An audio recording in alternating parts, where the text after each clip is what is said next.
ಸಚಿವರು ಕೇಳಿ ಡಿಸಿ ಮೇಲೆ, ಡಿಸಿ ಕೇಳಿದ್ರೆ ಮೇಲೆ ನಾವಿಂದ ಏನ್ ಪ್ರಯೋಜನ ಮತ್ತೆ? ವೋಟ್ ಯಾಕೆ ಹಾಕ್ಬೇಕು ನಮ್ಗೆ ಮತ್ತೆ?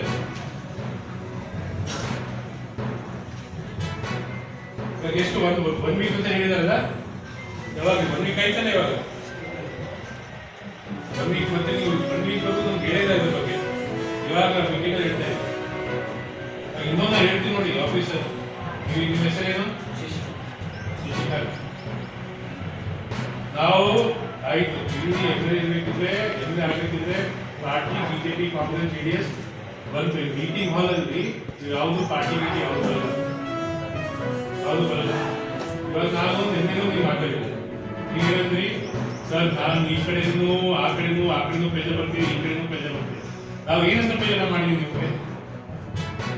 ಕೆಲಸ ಮಾಡಿ ಅಂತ ಅಷ್ಟೇ ಡೆವಲಪ್ಮೆಂಟ್ ಆಗುತ್ತೆ, ಪ್ರೆಷರ್ ಆಗುತ್ತೆ. ನಿಮ್ದೇನು ಕೆಲಸ ಇದೆ? ಡೆವಲಪ್ಮೆಂಟ್ ಮಾಡಬೇಕು, according to rules regulation development ಮಾಡಬೇಕು. ಅಲ್ಲಿ ಸಿಎಂ ಅವರು ಡಿಸಿಎಂ ಅವರು ಆದೇಶ ಮಾಡಿದ್ದಾರೆ, ಅನೌನ್ಸ್ ಮಾಡಿದ್ದಾರೆ. 370 ಉಸ್ತುವಾರಿ ಸಚಿವರು ಸಿಎಂ ಅವರು ಅನೌನ್ಸ್ ಮಾಡಿದ್ದಾರೆ ಆದಷ್ಟು ಬೇಗ. ಲಾಸ್ಟ್ ಟೈಮ್ ಸೆಷನ್ ಅಲ್ಲೂ ಬೆಳಗಾವಿಯಲ್ಲಿ ಡಿಸ್ಕಷನ್ ಆಯಿತು, ಸ್ಟಾರ್ಟ್ ಆಗಿದೆ ಅಂತ.